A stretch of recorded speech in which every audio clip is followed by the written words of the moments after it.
Welcome back to another Driven by George Jexter, reviewing this Golf Estate. This is not the normal Golf, this is Estate, so it's the bigger version.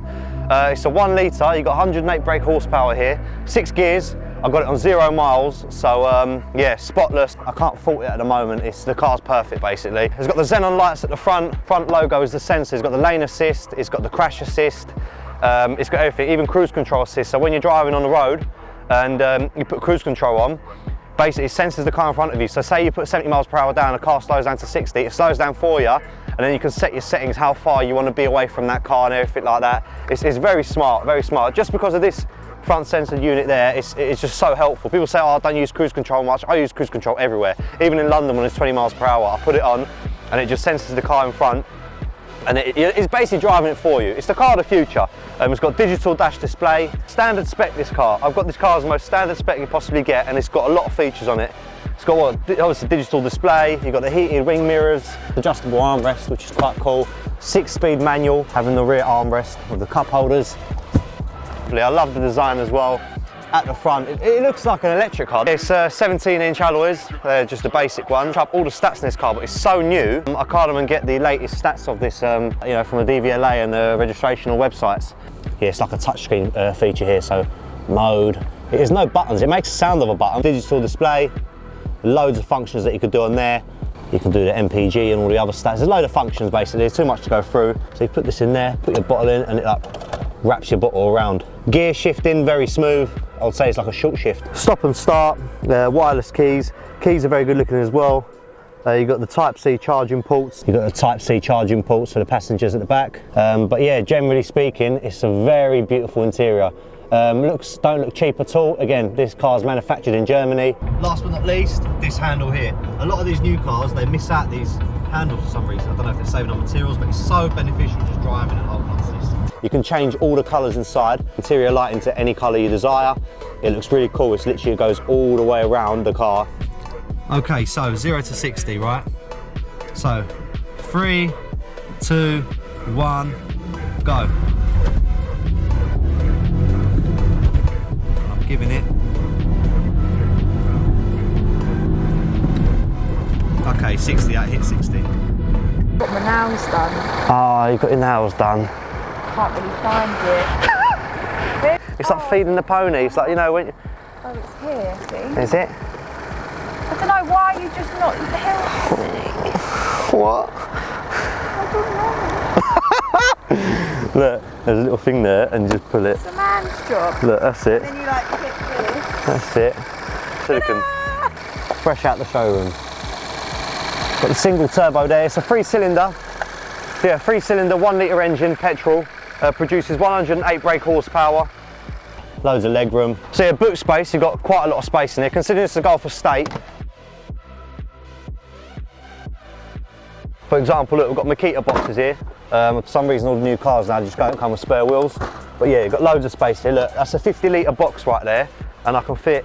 I wouldn't complain saying there's not enough space. And then again, you've got a lot of space at the bottom there. Considering you ain't got a wheel, I've just chucked a load of stuff in there. So you've got the charging port in here as well. I've connected the dash cam through there and run it all the way down to the front. And this is well thought through, because most cars, like this boot goes up to here. Every time you're trying to get in, you headbutt it and everything like that. This goes all the way up, and that's it. You've got loads of room to work here and get all your tools out or whatever you need to do. Again, it's an Estate, you know what I mean? It's a workhorse car.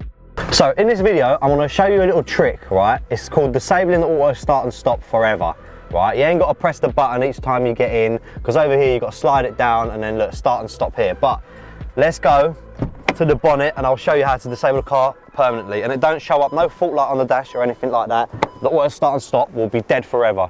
Right, on the neutral side of the battery, most cars all got this little module here, right? What I've done is I've pulled this cable out, right, that plugs into the neutral. Remember, the neutral side, it's like a little tab. You use a little flathead to take it off. I've just taped it up for safe practice. Just leave it hanging, and your car will never clonk out of the traffic lights. You ain't got to do that stupid button, the whole process of it when you get in the car, of turning it off, and that is it. 1, it saves the starter motor, and 2, it saves the engine life as well, because when the engine's cold, quick explanation, when the engine's cold, and you're driving away in the morning, and your car cuts off, the most strain your engine goes through is when it's cold to start up again.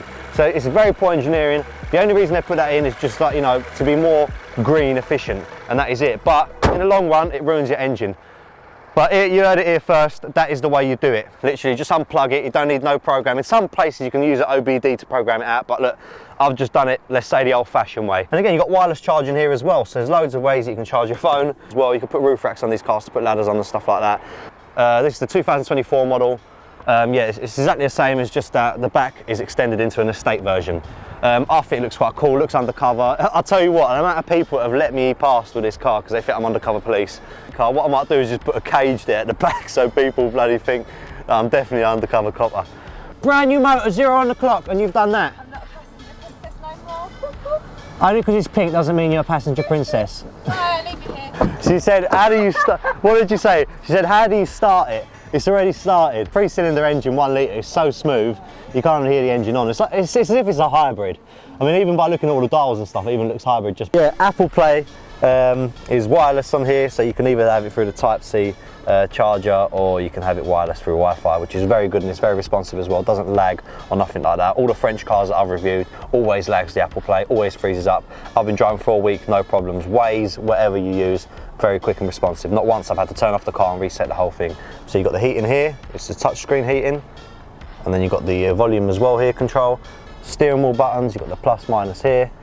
Cruise control, all controlled through here as well, through the steering wheel. Nice feel the steering wheel as well. It's got little holes when you look close to it to absorb all the sweat. What is quite annoying, I've had keys, right, when I press the start button I've had keys, and it's already managed to somehow scuff up this bit. I'll probably have to wrap this or whatever if you are fussed about this, but look, it's already coming off. Obviously, they haven't thought through this material, because after a few years this will all start peeling off.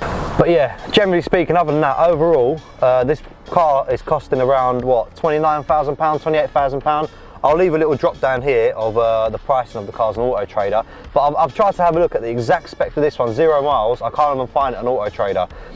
It's only like at the dealerships that you can get this car straight up from VW. So I've had a look on Auto Trader, Gumtree, all the websites you can look at, just to see, like, so I can comparison them to other cars, but it's not there. So yeah, it's price range for this car brand new is 28 grand, 29 grand, obviously depending on what spec you get. You get a lot of cars, it's reliable for sure. I mean, VW is a reliable car, and you know, you get what you pay for. You get a lot of car for the money, I believe, still. I mean, because you can pay all these other French cars that I've reviewed, and I've said loads of times, you're paying all this money and you're just getting a fancy look, basically. You're not getting the quality with it. But here you get the quality, the looks, and the convenience of everything as well. Like, just user friendly. Everything's so user friendly and understandable in this car.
So, you big dossers, right? I would say, in conclusion, this car is brilliant. You can take this review as if I'm reviewing the Golf hatchback. That is it. There's just a little bit more extra space in the back, and that's it.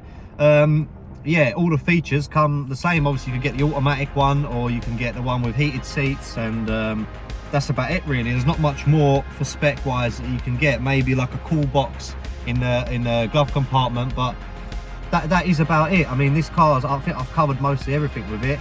If you're looking to get one with a little bit more power, there's a 1.5 one on there. So in this class of cars, I would say out of all the 1 litre low engine cars for new drivers or whoever's looking for an economical car, that's nippy, it's got all the fancy features on it, I'll say it's a 9 out of 10 for this motor. You see, all these cars that are in this category of engine size, fuel efficiency, and you know, cheap insurance and tax and all that stuff, I'll say for this category of cars, this car is a 9 out of 10 all day long. It will outbeat any French car that's currently on the market. Yeah, but obviously, and if any more cars come up, I'll do more reviews on them. And yeah, let me know if you enjoy these kind of reviews, and it helps you make your decision of, you know, what cars are decent or not. These are genuine reviews. I'm not getting paid or nothing like that. I'm not getting sponsored for these reviews. I'm telling you how it is. I don't have these cars for long, so I mean, I don't care to, you know, say the worst about them. So yeah, I'm not. There's no one telling me about these cars. I'm literally saying from my experience. I've had a lot of cars, and I know what I'm talking about when it comes to, you know, for driver convenience, basically. Like, so I see some guy on YouTube, he put up for these new MK8 Golfs. I thought I'll have a look. I'll see what people are saying about these new Golfs, right, before I do the review. 7 reasons why you shouldn't buy the new Golf MK8. I looked at it, the guy's doing a review. He's got videos of these cars online, and he's just basically doing reviews of over talking it. Like, he's talking over the video that he's nicked of other people offline. He ain't even got the car to review. Here, I've got the brand new product right in front of me. I've driven it for a week, and I'm telling you how it is. So it's, yeah, wonderful car. It's had a few, you know, things like the interior scratches up and that, but I mean, I can't fault it. There's nothing that annoys me in this car. There's a lot of things, if you see my previous reviews, check on my channel, a lot of things annoy me about cars. So yeah, this car, like I said, I think on my channel, I think it's one of my favourite cars I've reviewed so far, and I was excited to do this review because I knew it will have a good ending. And yeah, the fact that it's got pink dash, I think that makes your day as well, doesn't it? So yeah, thumbs up. I'll do more videos like this if you like. Down to earth, we don't mess about, and yeah, see you later.